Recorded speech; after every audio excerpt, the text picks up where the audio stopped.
এই মুহূর্তে পুরো ক্রিপ্টো মার্কেট কিন্তু খুব ভালো একটা মুডের মধ্যে আছে, অর্থাৎ বিটকয়েন কিন্তু $66,000 উপরে ট্রেড হইতেছে। এর পাশাপাশি মার্কেটের মধ্যে যে অন্য অল্টস কয়েনগুলো আছে সেই কয়েনগুলোও কিন্তু ভালো পাম্প করছে। স্পেশালি আমাদের টেলিগ্রামের মধ্যে যে কয়েনের সাজেশনগুলো দেওয়া হয়েছিল ওই কয়েনগুলো কিন্তু অলমোস্ট 20 থেকে 30% মতো প্রফিট দিছে অলরেডি। সো যারা ডাউন মার্কেট থেকে ওই কয়েনগুলো কিনে একটু কষ্ট করে হোল্ড করে রাখছিলেন তারা আশা করতেছি এই সময় ভালো পরিমাণে প্রফিট করছেন, এন্ড আই হোপ আপনারা প্রফিটগুলো বুকও করে ফেলছেন। এট দ্য সেম টাইম অনেকে কিন্তু বুঝতে পারতেছেন না যে মার্কেট হঠাৎ কেন এইভাবে পাম্প করলো। সো আজকের পুরো ভিডিওতে আমরা এইসব বিষয় নিয়ে অ্যানালাইসিস করবো যে মার্কেট হঠাৎ করে কেন পাম্প করলো, আর যারা হচ্ছে অলরেডি প্রফিট বুক করে ফেলছেন তারা আবার কখন কয়েন কেনার সুযোগ পাবেন। এর পাশাপাশি যারা এখনো পর্যন্ত কয়েন কিনতে পারেন নাই তারা কি আদৌ আর কোনো সুযোগ পাবেন নাকি মার্কেটের মধ্যে এই আপ ট্রেন্ডটা কন্টিনিউ থাকবে।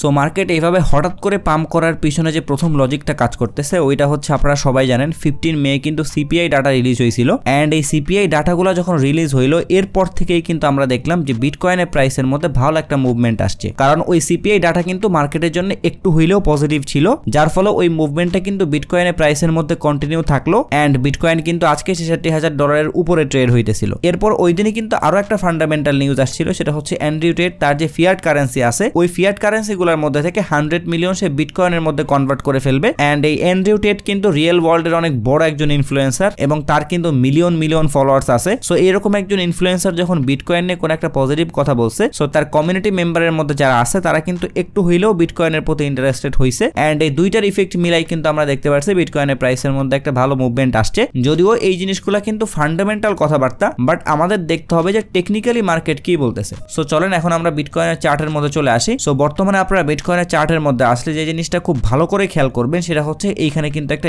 স্ট্রং রেজিস্ট্যান্স লেভেল আছে, আর এই জিনিসটার আপডেট কিন্তু আমি টেলিগ্রামে অলরেডি দিয়ে দিছিলাম। সো যারা হচ্ছে এই ধরনের আপডেটগুলো অথবা কয়েনের সাজেশনগুলো খুব কুইকলি পাইতে চান তারা কিন্তু টেলিগ্রামে জয়েন হইতে পারেন, কারণ ইউটিউবের মধ্যে ভিডিও দেওয়ার কিন্তু একটা শিডিউল থাকে, বাট টেলিগ্রামের মধ্যে কিন্তু যে কোনো টাইমে পোস্ট করা যাচ্ছে। সো আপনারা যদি ওখানে জয়েন হয়ে থাকেন তাহলে কিন্তু এই আপডেটগুলো খুব তাড়াতাড়ি পাবেন। সো যাই হোক, আমরা যে দুইটা ফান্ডামেন্টাল নিউজের কথা বলতেছিলাম ওই দুইটা ফান্ডামেন্টাল নিউজ কিন্তু এই পর্যায়ে আসছিল, এন্ড তারপর থেকে দেখতে পারতেছেন যে বিটকয়েনের প্রাইস কিন্তু কন্টিনিউয়াসলি উপরের দিকে গেল এবং এইখানের যে রেজিস্ট্যান্স লেভেল আছে এইখান থেকে কিন্তু একবার নিচের দিকে আসছে, বাট এটা কিন্তু কোনো জেনুইন রেজিস্ট্যান্স লেভেল না। আপনারা দেখতে পারতেছেন এই লেভেলটাকে কিন্তু কয়েকবার ব্রেক করার ট্রাই করছে বিটকয়েন, বাট একবারও কিন্তু ব্রেক করতে পারে নাই, এন্ড এইবারে কিন্তু এই লেভেলটা থেকেই বিটকয়েনের প্রাইসটা নিচের দিকে আসলো, যদিও আবার উপরের দিকে গেছিল, বাট এই যে লেভেলটা যেটা বলতেছিলাম এটা কিন্তু অনেক স্ট্রং একটা লেভেল, এবং এইখানে দেখেন আমি দুইটা প্রাইস দিছি। সো এই দুইটা প্রাইসের মধ্যে হচ্ছে একটা জোন আছে। সো আমরা যদি বিটকয়েনের প্রাইসের মধ্যে আরো ভালো মুভমেন্ট এক্সপেক্ট করতে চাই তাহলে কিন্তু এই জোনটা ব্রেক করতে হবে। সো যদি কোনো কারণে বিটকয়েনের প্রাইস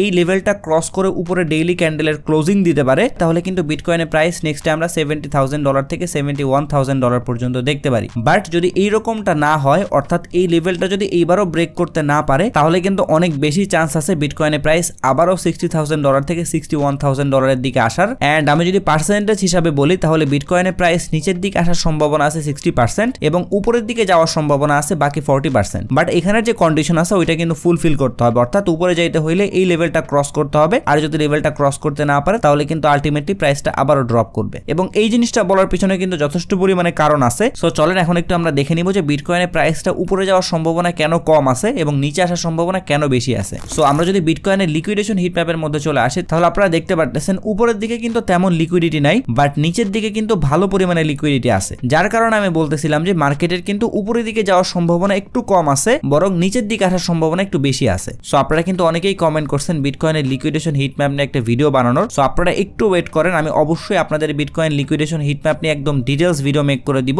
বাট ততদিন পর্যন্ত আপনাদেরকে আমি বেসিক ভাবে যে জিনিসটা বুঝাই দিছি যে আপনারা ইয়েলো কালারের লাইনগুলো যেখানে বেশি দেখতে পারবেন সেখানে আপনারা বুঝতে পারবেন বেশি লিকুইডিটি আছে, এইটা দিয়েই কিন্তু আপনারা টুকটাক অ্যানালাইসিস করতে পারেন। এরপরে যখন আমি ভিডিও দিব তখন কিন্তু একদম ডিটেইলসে বুঝতে পারবেন। সো আমরা কিন্তু বর্তমানে 24 আওয়ার্স টাইম ফ্রেমের মধ্যে আছি। সো আমরা যদি টাইম ফ্রেমটা সুইচ করে 1 উইকে নিয়ে যাই তাহলে কিন্তু আপনারা দেখতে পারতেছেন উপরের দিকে কিন্তু তেমন কোনো লিকুইডিটি নাই। সো মার্কেট কিন্তু সেইখানেই বেশি যায় যেখানে বেশি লিকুইডিটি থাকে। সো আপনারা একটু কম্পেয়ার করলে বুঝতে পারবেন উপরের তুলনায় কিন্তু নিচের দিকে বেশি লিকুইডিটি আছে। এন্ড আপনারা যদি প্রাইসের দিকে তাকান তাহলে দেখতে পারবেন প্রাইসটা কিন্তু $66,000 আশেপাশেই শো করতেছে, যার কারণেই কিন্তু আপনাদেরকে আমি এইখানে বলতেছিলাম যে বিটকয়েনের উপরে যাওয়ার সম্ভাবনা কিন্তু একটু কম আছে, বরং $60,000 আশেপাশে আসার সম্ভাবনা কিন্তু একটু বেশি। সো যাই হোক, আপনারা কিন্তু বুঝতে পারতেছেন আমি যদি টাইম ফ্রেম সুইচ করতেছি তারপরেও এরপরেও কিন্তু আমাদের নিচে বেশি লিকুইডিটি আছে। সো যারা মার্কেটের মধ্যে লং পজিশন ওপেন করে রাখছে ওই লং পজিশনগুলো লিকুইড করার জন্য কিন্তু বিটকয়েনের প্রাইস আবারও নিচের দিকে আসতে পারে। এন্ড আপনারা যারা প্যানিকড হয়ে যাইতেছেন যে আপনি হয়তো বা কয়েন কেনার সুযোগটা মিস করে ফেলছেন, এন্ড আপনারা কিন্তু আপনাদের সাথে সাথে আমাকেও প্যানিকড করতেছেন, কারণ আমি যখন কালকে আমার টেলিগ্রামের মধ্যে বাইন্যান্সের স্পট কপি ট্রেডিং নিয়ে একটা ভিডিও পাবলিশ করি তখন কিন্তু আমাকে বাইন্যান্সের মধ্যে অনেকেই ফলো করছেন এন্ড তাদের মধ্যে থেকে কন্টিনিউয়াসলি আমাকে অনেকেই মেসেজ করতেছেন যে ভাই আপনি এখনো ট্রেড ওপেন করেন না কেন,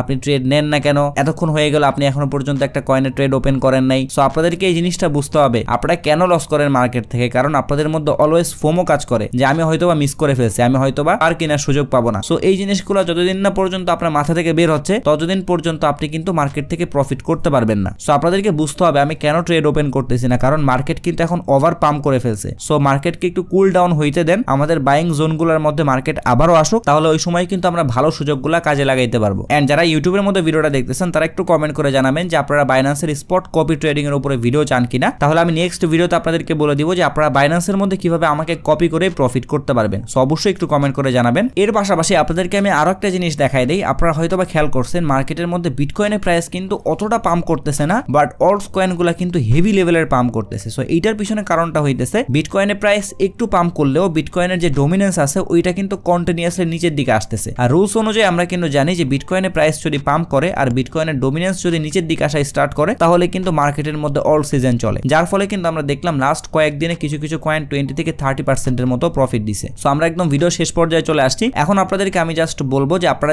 যারা কয়েন সেল করে প্রফিট বুক করে ফেলছেন তারা একটু ওয়েট করেন, মার্কেট কুল ডাউন হোক, আপনারা কিন্তু আবারও কয়েন কেনার সুযোগ পাবেন, তখন কিন্তু আবারও আপনারা অনেক ভালো ভালো কয়েন কম প্রাইসে কিনতে পারবেন। সো কয়েনের কথা যেহেতু আসলো, রিসেন্টলি কিন্তু বাইন্যান্সের মধ্যে দুইটা কয়েন লিস্টেড হয়েছে, একটা হইতেছে বাউন্স বিটের বিবি টোকেন আর একটা হইতেছে টেলিগ্রামের নতুন একটা কয়েন যেটার নাম হইতেছে নট কয়েন। সো আপনারা এই দুইটা কয়েনের উপর যদি ডেডিকেটেড ভিডিও চান তাহলে অবশ্যই কমেন্ট করে জানাবেন, যেই কয়েনের কমেন্ট বেশি আসবে আমি ওই কয়েনটা নিয়ে প্রথমে ভিডিও মেক করে দিব, এরপরের কয়েনটা নিয়ে আমি পরের ভিডিও মেক করব। বাট এই দুইটা কয়েনই কিন্তু অনেক ভালো প্রজেক্টের কয়েন এবং লং টার্মের জন্য খুবই ভালো প্রজেক্ট। সো আশা করতেছি আপনারা কমেন্ট করে জানাবেন যাতে আমি ভিডিওটা মেক করতে পারি। এর পাশাপাশি আপনারা অবশ্যই আমার টেলিগ্রামের মধ্যে জয়েন থাকবেন, কারণ মার্কেট ডাউনে আসলে আমি যখন কয়েনের সাজেশনগুলো দেই ওই কয়েনগুলো যাতে আপনি ওই সময় কুইকলি কিনে ফেলতে পারেন। সো এটাই ছিল আজকের ভিডিও। আশা করতেছি এই ভিডিওর মাধ্যমে আপনাদেরকে আমি অনেকগুলো ইনফরমেশন দিতে পারছি। সো ইনফরমেশনগুলো যদি আপনাদের একটু উপকারে আসে অথবা আপনি যদি ট্রেডিং এর বেসিক থেকে অ্যাডভান্স লেভেল পর্যন্ত একদম ফ্রিতে শিখতে চান তাহলে কিন্তু আমার চ্যানেলটা সাবস্ক্রাইব করে রাখতে পারেন। আর যারা ক্রিপ্টো মার্কেট নিয়ে রেগুলার আপডেট পাইতে চান তারা চাইলে আমাদের টেলিগ্রাম চ্যানেলে জয়েন হতে পারেন, ডেসক্রিপশন বক্সে লিংক দেওয়া থাকবে। যদি ভিডিও নিয়ে কোনো প্রশ্ন অথবা মতামত থাকে তাহলে অবশ্যই কমেন্ট বক্সে জানাবেন। যদি ভিডিওটা ভালো লাগে তাহলে একটা লাইক করে দিবেন, যদি চান ভিডিওটা শেয়ার করতে পারেন। সো সবাই ভালো থাকবেন,